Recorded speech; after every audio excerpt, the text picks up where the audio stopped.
ṣẹ́rẹ́ mi bí mi ṣe wà yìí èmi máa dó lórí òkìtọ́ ni o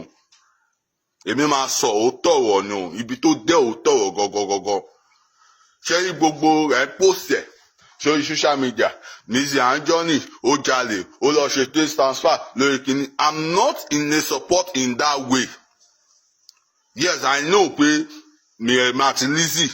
àdọ́sí in a close relationship but ibi tí òótọ́ ọ̀rọ̀ bá wà let's say the truth èèyàn tó bá sọ òótọ́ ọ̀rọ̀ máa set ẹ̀ free nítorí pé kẹ́ lè máa tà lórí péjì yín kí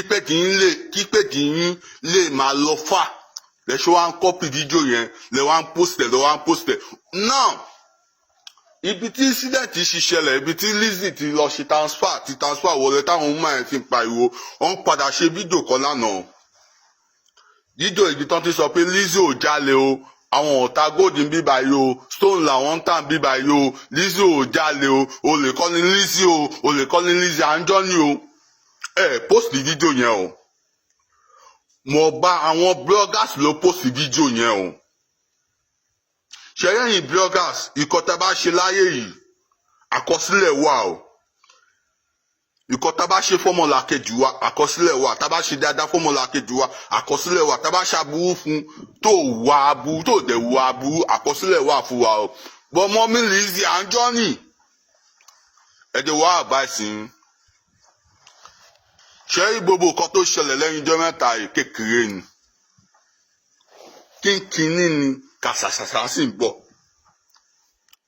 torí obvious àfọwọ́fà yìí ni ìdí tí mi sọ pé àfọwọ́fà yìí ni ẹlẹ́lẹ́wù lẹ gbé sórí ẹ̀yin ibi tí èèyàn gbẹ́rù ẹ̀ kalẹ̀ sí ẹ̀yin wá lọ síbẹ̀ ẹ ṣe bí òde ẹ lọ síbẹ̀ ẹ̀dẹ̀ gbé ẹlẹ́lẹ́wù ẹ̀dẹ̀ gbé sórí ẹlẹ́lẹ́wù ló ń dà yín láàmú mọ́mí Lizzy Anjorin that's my own advice for you kékeré lẹ ṣì ń rí torí ìkọ́ tó ń pè yín sí ẹ̀yin kọ́ lẹ ní kéèsì ṣọ́ọ̀bù yín kọ́ ni boss lady yín wá ṣọ́ọ̀bù ọba láì Elizabeth ní boss lady ń lọ wọ́n lọ kí wọn ni pé àwa ní ká wá kí yín ni o èèyàn tó ní kéèsì èèyàn tí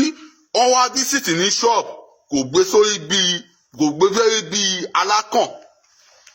but mo mi Lizzy Anjorin ẹ ṣàgbé sórí ní iṣẹ́ pé ẹ̀yin lẹ ní kéèsì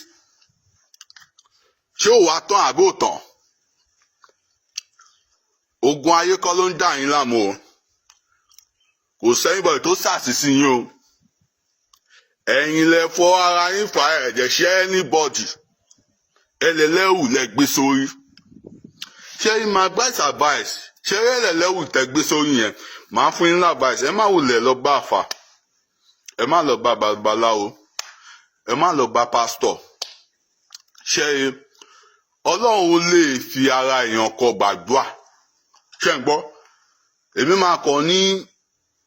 ẹ wo péjì mi ẹ pe WhatsApp number mi ṣé rí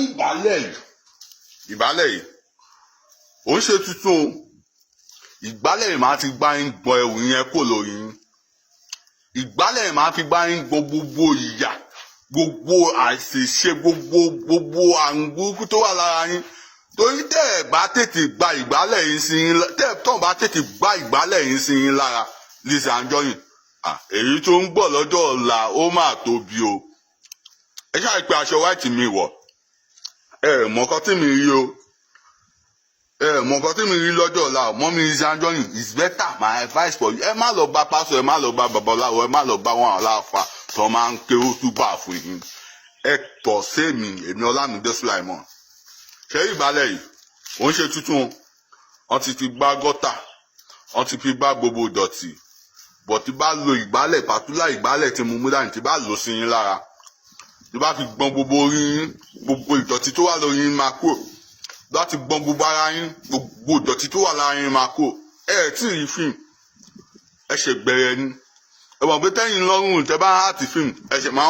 wọ́n ṣe máa ń gbẹ́ part 1 lélẹ̀ part 2 gbọ́ part 3 gbọ́ part 4 gbọ́ wàláì torí ìwọ ló fọwọ́